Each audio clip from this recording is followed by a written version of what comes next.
कंधों में दर्द होकर कंधा जम जाना ये बहुत कॉमन समस्या है और उसके लिए कई कारण हो सकते हैं।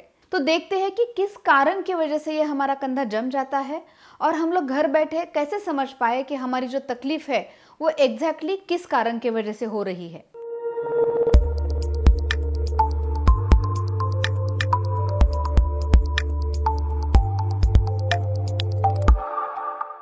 हमारा ये जो कंधे का जोड़ होता है वो अलग अलग 3 जोड़ों से बना होता है, लेकिन सबसे इम्पॉर्टेंट जो जोड़ होता है वो होता है 2 बोन्स के बीच में। एक होता है स्कैपुला और दूसरा होता है ह्यूमरस। और ये जो जोड़ है उसे और मजबूत बनाने के लिए बहुत सारे मसल्स और टेंडन्स काम करते हैं और एक छोटा सा कवर बनाते हैं या कफ के जैसे स्ट्रक्चर बनाते हैं जिसे हम लोग रोटेटरी कफ बोलते हैं। और ये जो रोटेटरी कफ होता है वो मेनली 4 मसल से बनता है और वो मसल्स होते हैं सुप्रास्पाइनेटस, इंफ्रास्पाइनेटस, सबस्कैपुलारिस और टेरिस माइनर। ये जो 4 मसल्स होती है वो जोड़ के ऊपर या 2 हड्डियों के ऊपर इस तरह से कफ बनाती है कि हम लोग फुल रेंज के साथ हमारा जो हाथ है वो ऊपर, नीचे, पीछे, हर तरफ या पूरी तरह से गोल गोल घुमा सकते हैं। लेकिन कभी कभार इस जोड़ में तकलीफ हो जाती है, सूजन आ जाती है और ये जो हाथ है हम लोग पूरी तरह से हिला नहीं पाते या पूरी तरह से ऊपर नहीं कर पाते। तो आज हम देखेंगे 2 इम्पोर्टेंट रीजन जिसकी वजह से ये कंधा जम जाता है और जो हमारा हाथ है हम लोग वो ऊपर अच्छी तरह से और पूरी तरह से उठा नहीं पाते हैं। तो मैं हूँ doctor Sushma Jadhav, consulting physician, और ये जो हमारा चैनल है हेल्थ सेवी, जिसके थ्रू हम लोग हर हफ्ते एक इम्पॉर्टेंट टॉपिक पे बहुत ही सिंपल लैंग्वेज में साइंटिफिक इंफॉर्मेशन आपके लिए लेके आते हैं। आप लोगों ने बहुत अच्छे से इन सब वीडियोस को प्यार किया है, लाइक किया है और लोगों के साथ आप शेयर भी कर रहे हो। लेकिन अगर आपने अभी तक इस चैनल को सब्सक्राइब नहीं किया है तो ज़रूर कीजिए और उन लोगों के साथ शेयर कीजिए जिन लोगों को इस चैनल के बारे में पता नहीं है, क्योंकि आप ही के इस प्यार और सपोर्ट की वजह से हम लोग अगले हफ्ते फिर और एक इंटरेस्टिंग टॉपिक के साथ मिलने वाले हैं। तो बढ़ते हैं हम लोग आज के टॉपिक की तरफ। सबसे पहला टाइप होता है रोटेटर कफ इंजुरी, यानी जो 4 मसल्स है और उसके जो टेंडन्स है, लिगामेंट्स है, वो जो मसल को स्ट्रेंथनिंग दे रहे हैं उसमें कुछ प्रॉब्लम आना। तो और कॉमनेस्ट रीजंस होते हैं टेंडिनाइटिस, पार्शियल टियर या कंप्लीट टियर। जब ये रोटेटर कफ इंजरी हो जाती है तो इस शोल्डर जॉइंट में दर्द होती है, अकड़न महसूस होती है और वो हाथ को हिलाने में तकलीफ होती है।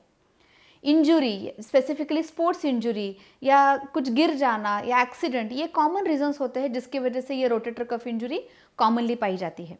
और दूसरा कॉमनेस्ट रीजन होता है वो होता है फ्रोजन शोल्डर।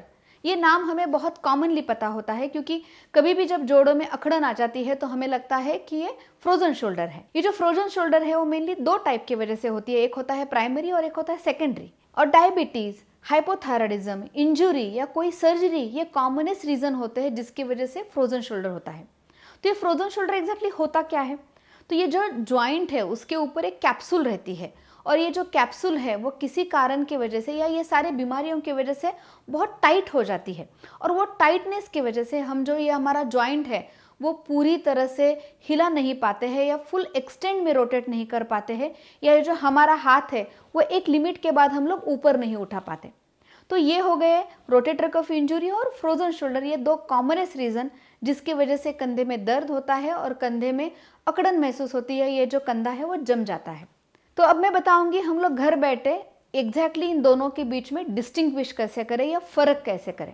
ऐसा मानते हैं कि हमारे राइट शोल्डर में या कंधे में दर्द है और हम अपने आप से जब कंधे को उठाने की कोशिश कर रहे हैं तो एक लिमिट के बाद हम लोग उसको उठा नहीं पा रहे। हम एक लिमिट के बाद हम अपने आप से नहीं उठा पा रहे, लेकिन कोई और या डॉक्टर हमें मदद करता है और ऊपर उठाता है तो फिर हम लोग कंधा मूव कर पाते हैं।